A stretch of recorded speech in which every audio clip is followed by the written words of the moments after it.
You know, it's just occurred to me we really haven't had a completely successful test of this equipment. No sense worrying about it now. Why worry? Each of us is wearing an unlicensed nuclear accelerator on his back.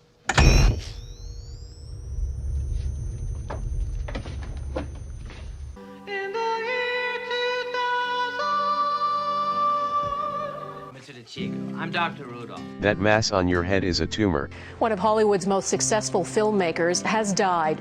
Daddy, I'm so sorry. I didn't mean to say that to you. I don't blame you at all for Mom's sake. I didn't mean any of it. You're the greatest dad in the whole world.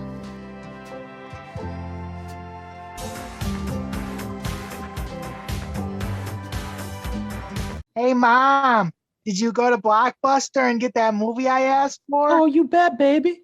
I stopped right on the way. No. All right, introductions with racist overtones aside, what did we watch this week? We watched When the Wind Blows. A lovely little film, certainly not depressing or super sad in any way. I really enjoyed this one. I'd never seen it before. It's a 1980s fear movie. It's essentially a horror movie against the horrors of nuclear retaliation. And I really enjoyed it. I thought the animation was incredible. I thought the voice acting was great, even though there's literally only 3 voices. I would have done it a little differently, but I mean, the whole point of this was to strike fear into the populace, so to speak.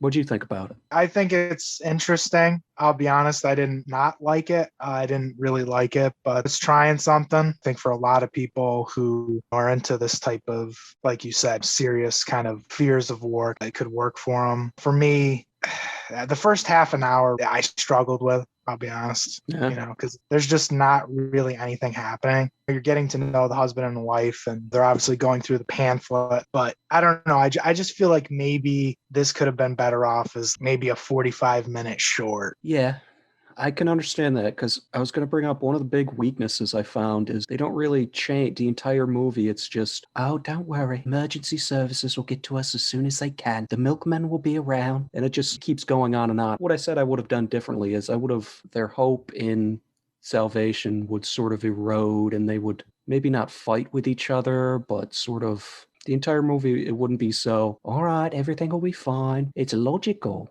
I mean, like trust in the government and kind of that. Yeah, it's kind of the point. Like, you don't place blind trust in authority. But at the same time, it makes for kind of dull characterization. Yeah, I mean, I don't know. Well, I mean, I will say that when the movie first started, because I watched this movie as of the recording, it's streaming on Tubi TV. When I first started watching it, I was like, wait, what the hell? Am I watching the right movie? Seeing the British officers live action, and I'm like, what the hell? Did Tubi fuck up again? There's another movie with the exact same name. I got the wrong movie here. Then the David Bowie song comes on, and I'm like, oh, okay, well, let me at least listen to this David Bowie song and see if this is the right movie. I hated it. And yeah, I mean, I'm a big fan of David Bowie, but wrote that song specifically for this movie, and I'm not a big fan of it either.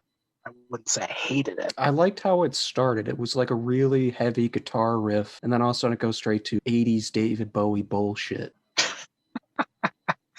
You do understand what has to happen. We have a space for you up on Golgotha. 3,000 skulls there by now.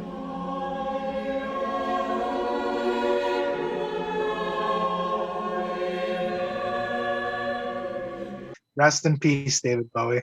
For sure. He has a lot of great tunes out there. You brought up the animation. And I mean, I love hand-drawn animation. That's like the main thing for me. But the character models didn't work for me. They were just a little too crude. Yeah, and what I was going to say, but I forgot to say it earlier. I was going to say, wow, this is the weirdest, saddest episode of Doug I've ever seen. Patty, you're the pickle on my coleslaw. Patty, you're the sugar in my tea. Patty, you're the relish on my hot dog. And Patty, you're the mayonnaise for me. Whoa, whoa, whoa.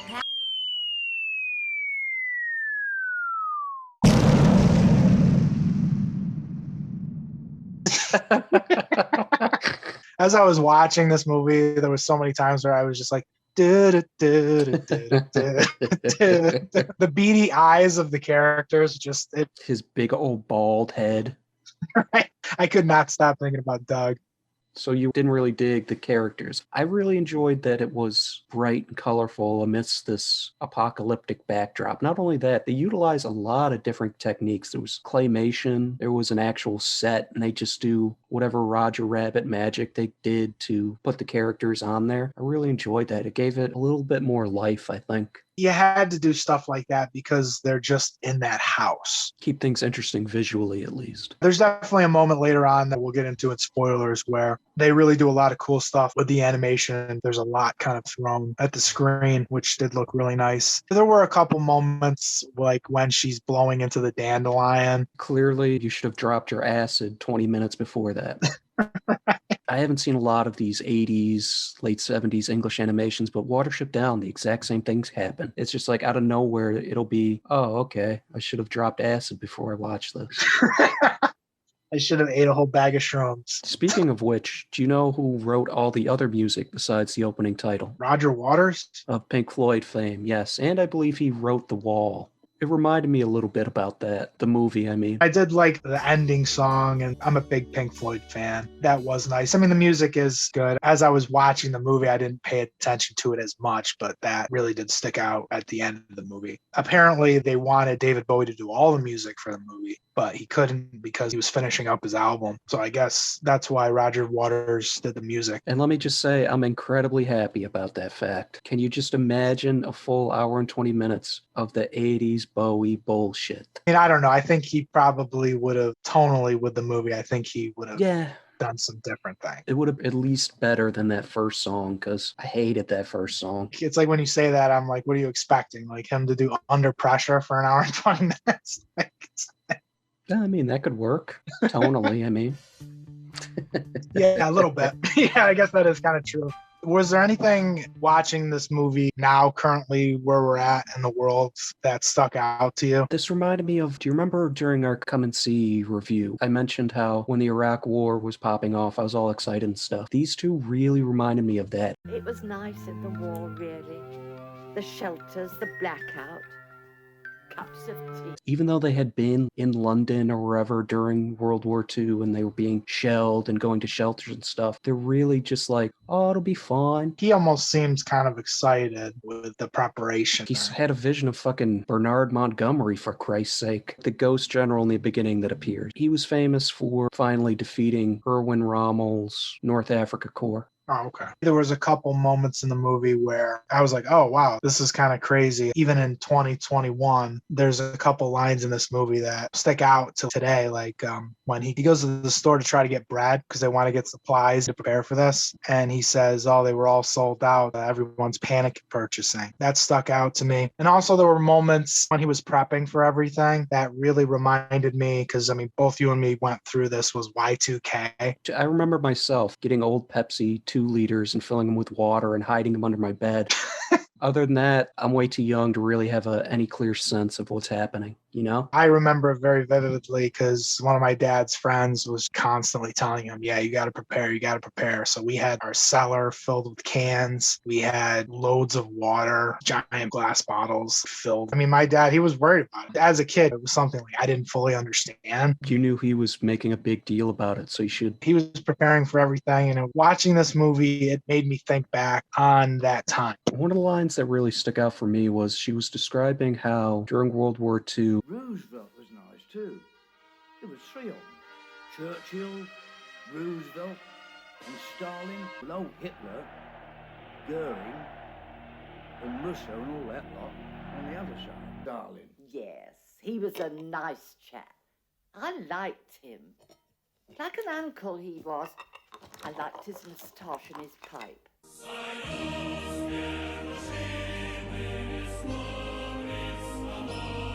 it's such a adolescent sort of view on war. Your leaders have decided to send all these young people off to die or kill for them. Also, if you look at the millions, Stalin killed way more. It's just Hitler is very romanticized and World War II is romanticized. It's very disturbing. There was one line when I think his wife is reading from a pamphlet and she goes, BJ, what's his name? I immediately went, Blaskowitz? Wolfenstein? I just immediately thought, oh shit, we're going full on robot Nazis. Don't you dare use my That would have been an interesting take. I would have severely changed the tone and message of the film, but it might have been a lot more kick-ass, let's say. Yeah, if they go down into the cellar and just get out the arsenal. Just Hun, I've got the howitzer in the basement. Oh, crumb. Would you recommend When the Wind Blows? No. I'll be honest. I wouldn't. I think if you really love animation and all different kinds and older animation and you can handle really depressing shit, then yeah. But I think for most people, they could probably sit this out. I'm sort of inclined to agree with you, but at the same time, I would definitely recommend it. Adult animation, you can handle sort of intense themes. You're spending these moments with these people who have really no concept of what's happening, and I enjoyed that. All right, spoilers, we are... Kaloo-coo-coo!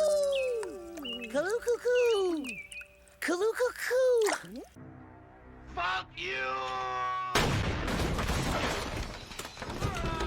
What spoilers would you like to discuss first? I guess we should get into the fact that the bomb actually goes off, which when I was watching this for the first half an hour, I was like, oh, this is going to be the whole entire movie. Them just worrying about it? Yeah, that's what I thought. And then at the end, it's like, oh, the bomb isn't going off. The neighbors will come up to them and their whole house is just for 2 weeks, just shit. And so when the bomb actually goes off, I was like, oh, shit. Wow. Yeah, this is actually going there. That was the one time where they sort of broke character. Well, he did at least. There's an announcement on the radio, which I really liked. I loved that sequence. He goes nuts. 3 minutes. God almighty, Dux.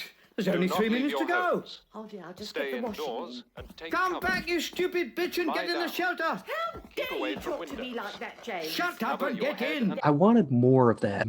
Getting more than just, oh, cheerio, everything will be fine. That's the only moment that really happens. Okay, let's go over the plot, because it's important for what we're describing here. Fine English couple, countryside, he's retired. She's also an English woman at that time, so she probably never worked. Bomb goes off. Their shelter consists of doors and pillows at a 60-degree angle nailed to the wall. I'm no nuclear physicist, but something tells me that's not going to work. It reminds me of, you ever see those 50s or 60s propaganda films they'd show in school? Jane learned in school what to do when you hear a volcano erupt.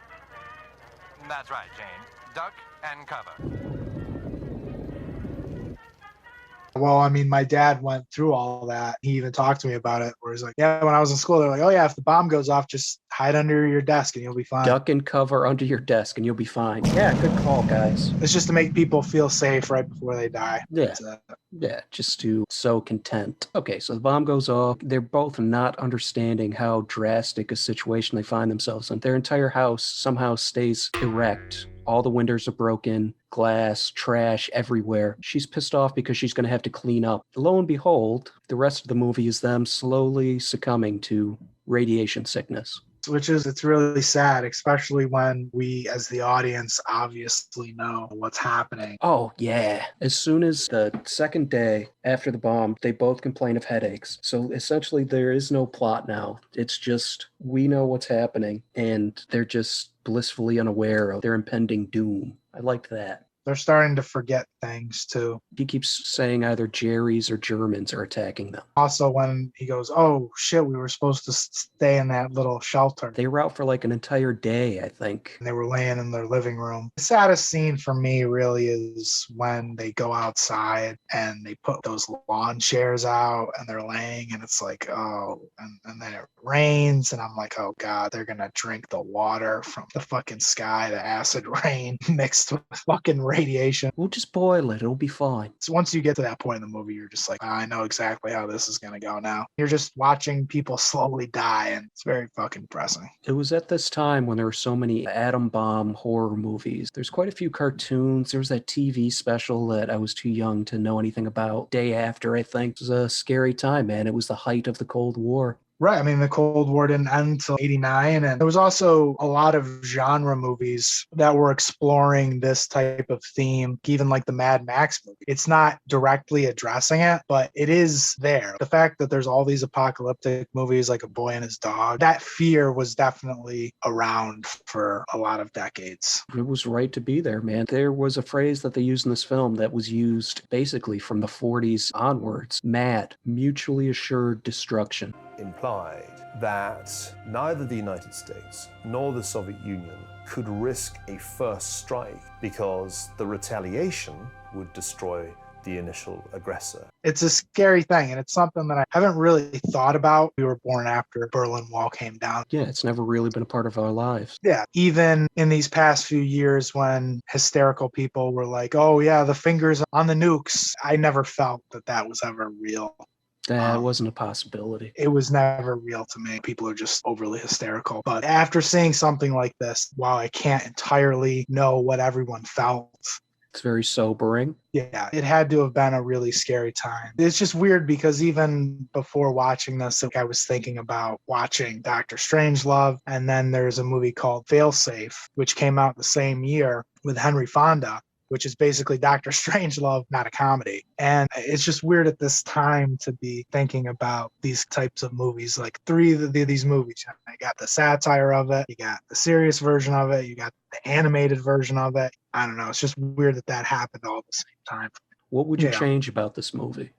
What would you do differently? It's tough because this is what they wanted to do. For me personally, I feel like this could have been 45 minutes, I'll be honest. I think it was too long, and it's tough because personally for me, I don't really love movies set in one location. So I was kind of hoping that they would leave the house and walk journey to town out. or something. We do see images briefly of the town. I mean, I guess I was hoping that they would just leave the radiated zone, even though that they were probably going to die. Why aren't you guys getting in your car and driving somewhere? Like, do they not have a car? I don't think so, because in the very beginning, he came back from wherever he was in a bus. But still, just hoof it. I don't know. I just felt like if you're in that situation, are you really just going to stay in your house? We have hindsight. And we have decades later. This takes place, I guess we would say, because they do have a television. World War II has ended. So what are you thinking, like late 50s, mid 50s? Well, I would say that, except she mentions that when, again, Montgomery was there, she's bringing up, well, it's been 40 years. He's probably dead. So I think it was set at the time, modern times. 40 years, yeah. But would that be like 40 years from World War I? No, World War II. Montgomery was World War II, although I'm certain he probably served in World War I, but he didn't really gain fame until World War II. Oh, wow. So this really is taking place in the same year as it came out, like 86, basically. I think so. Well, yeah, 40 years after the war, 45, 46, yeah, that would be 86, yeah. I mean, I don't know. I just feel like, obviously they are older people, but I don't know. I feel like if you survived that, I would not stay in the house. Especially if it's the 80s. Yeah, especially if it's the 80s. There's been plenty of education, news, whatever, that this isn't going to be good for. He brings it up even. I can't remember if he mentioned specifically Hiroshima or Nagasaki, but he mentions how, yeah, they die years later from the sickness. Yeah, Hiroshima he brought up. He said something about, I don't know exactly why they died. That seems insane to me, especially if this is taking place in 1980s. Even if you're an old person, you have to understand that radiation is bad. Chernobyl, I believe, happened in the 70s, right? I think it might have been the 80s Chernobyl happened. So even worse for them. You guys know that this isn't going to be good. I can't see the fallout. What will it look like? Yeah, which is just heartbreaking. It's all around you. Me, personally, I can understand people not getting into sort of depressing, feel-bad movies. I really enjoy it. It's kind of like how a cutter sees things. Even if it's pain, at least I'm feeling something. Speaking strictly about movies, I don't need a fucking psychiatrist. I like a movie that can make me feel something, whether it's joy, anger, or profound sadness. There's certain people who, when they're really sad, they will watch sad movies. And even for me, I will say listening to sad music, I'll listen to a lot of sad music, a lot of very depressing music, but it doesn't bother me. Even if I cry from it, it's not like it's really bumming me out. So, I can understand. You just get kind of lost in the moment of listening to that song. I enjoy it. I enjoy listening to albums like that. Like you said, it makes you think. But for me with movies, I'll watch a depressing movie, but I usually like to be in the right mind for it. Set aside time to try to watch something positive after it to kind of even things out. But with music, for me, I don't feel that way for some reason. So I did want to bring up one sequence when the bomb actually goes off, that animation. I really liked that a lot when you see the cars get into an accident, flip over, and the train goes over. I thought that looked great. You see houses just sort of deconstructing in the wind. I like that as well. There's not really any color to it. It's black and white. Ooh. It reminds me of the opening of Wizard of Oz, where it's like bronze almost. It was kind of tinging towards bronzy, kind of yellowish. Maybe Yeah. we're not animators people, so please forgive us. I don't know. I would have liked to seen them try to venture out of the home, but that's not what the creators wanted. They wanted you to sit there and suffer and to feel like, oh my God, why aren't they leaving? They're just sitting and dying, and this house is their coffin. And then especially when they put the bags over each other. I can't believe I forgot about that. The movie ends with them quite literally having bags on their head. They're literally burying themselves, basically. They're putting themselves into the coffin. And the prayer, he's struggling. Who do we pray to? Do you think it was more radiation sickness, his mind going, or was it more he wasn't really a Christian type of guy? I asked myself that. My immediate reaction when I saw it was, okay, yeah, he's maybe not really religious, but I think it's probably more the radiation things. It's affecting their minds. They're losing their sense of balance where they are. It's just killing them. Her voice at the end. Into the valley of the shadow of death. No more love. It's just brutal. I love that. Such a powerful moment. It is well done. See, I'd like to, if I were to do this, again, this is not what they were trying to do. They were trying to make you feel horrific, trying to make you feel deeply saddened. But what I would have done is we have the bomb doesn't go off until the very end, and then the bomb kills them. There's no radiation sickness. There's no nothing. It's 45 minutes until initial strike. And then they sort of maybe 7 phases of death. That might work. But I would like to have seen more depth of their character. But, like, it's not the point. Yeah, I mean, it's like even I thought about like, oh, I wish there were some other survivors and they met up. And it's like, I'm just dreaming of something where there's hope. You know, I'm just looking for hope. Yeah, I like that too about these really dark, depressing movies is that even though you know essentially that this isn't going to end well, you're still just sitting there saying, come on, guys, you know better than this. For some people, that's going to be infuriating. Like, why aren't you doing this? What are you doing? It is tough. They get to a point towards the end where you're like, oh, okay, well, they have no energy. They have no water. It's clear in the animation. Like, they have fucking spots all over their legs. Their eyes are all sunken in and black around them. Her hair's fucking gone from kind of brown to super gray and falling out. And her hair's going out. Her lips, which was a nice touch. Have you got lipstick on, dear? What do you mean, James? You know, I haven't worn lipstick for years. My gums are bleeding. He's like, oh, we'll have to, it's something with your dentures or something. He says, we'll have to take you to the dentist. That kind of pushed it too far. He had an answer for everything, but it was clearly wrong. There's a lot of people like that where it made me think of families that get lost in the woods. The person leading, they're asking them, do you know where you're going? Do you know where you're going? And he's like, oh yeah, oh yeah, oh yeah. And they just keep getting more lost and these people die. You just made me think of an episode of The Simpsons where Lisa becomes a vegetarian. Homer has like a pig roast or something. She pushes it, it goes down a hill. First it falls into a river. It's just a little slimy. It's still good. It's still good. Gets launched into like a dam and shot through the air. It's just a little airborne. It's still good. It's still good. There's a lot of people like that. They just will not admit that they don't know something. And I feel like that this character, he is that. He's like, oh, no, it's fine. Oh, yeah. But meanwhile, you're dying. We're just going to keep dying here. You both have lesions. We're talking about lesions. Let's talk about lesions.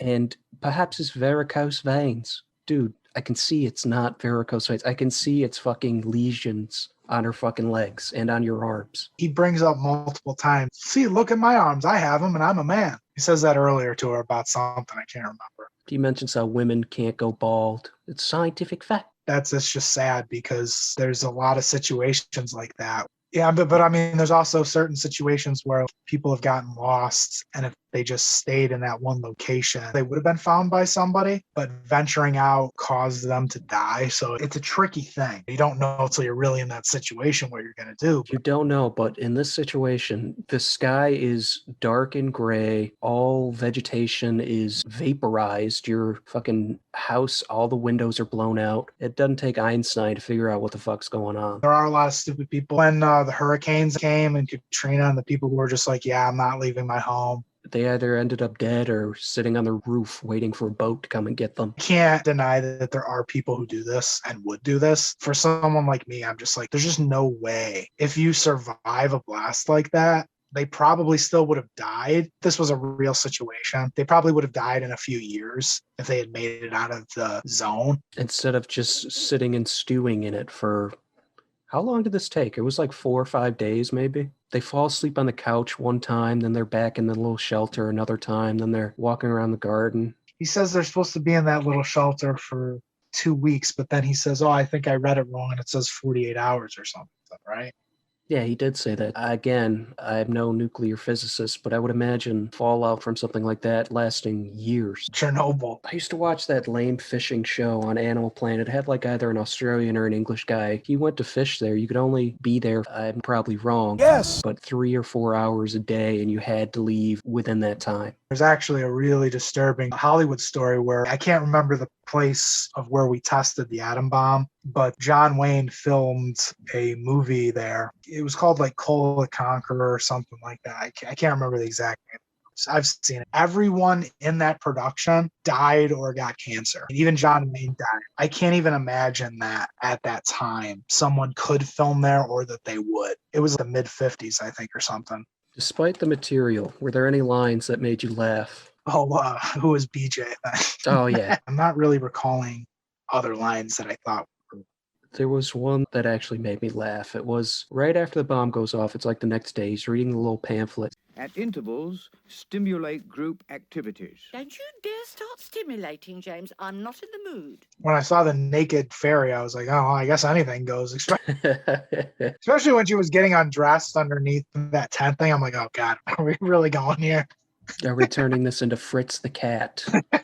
There was one moment that I did think was pretty funny that I wanted to bring up, which it goes back to the just insane lies of painting the windows white to reflect the radiation. And it was so funny because there's so many windows in the thing that are just... They didn't even touch. Yeah, and also he took all the fucking doors off the house. Anything can come in, so it goes back to the absurdity of those pamphlets. And I'm sure there were loads of those in the 50s and stuff. Like I brought up earlier, I saw it was on like TCM or something. They had 4 or 5 shorts of them right in a row, and I found it pretty funny and pretty disturbing at the same time. Don't fight it, son. Confess quickly. If you hold out too long, you could jeopardize your credit rating. Just duck and cover. It'll go right over your desk.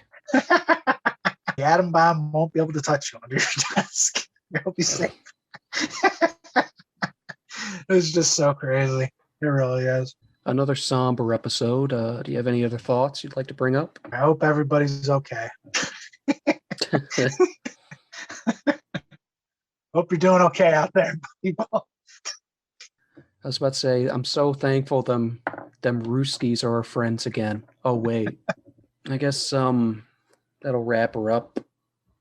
Thank you for joining us, and,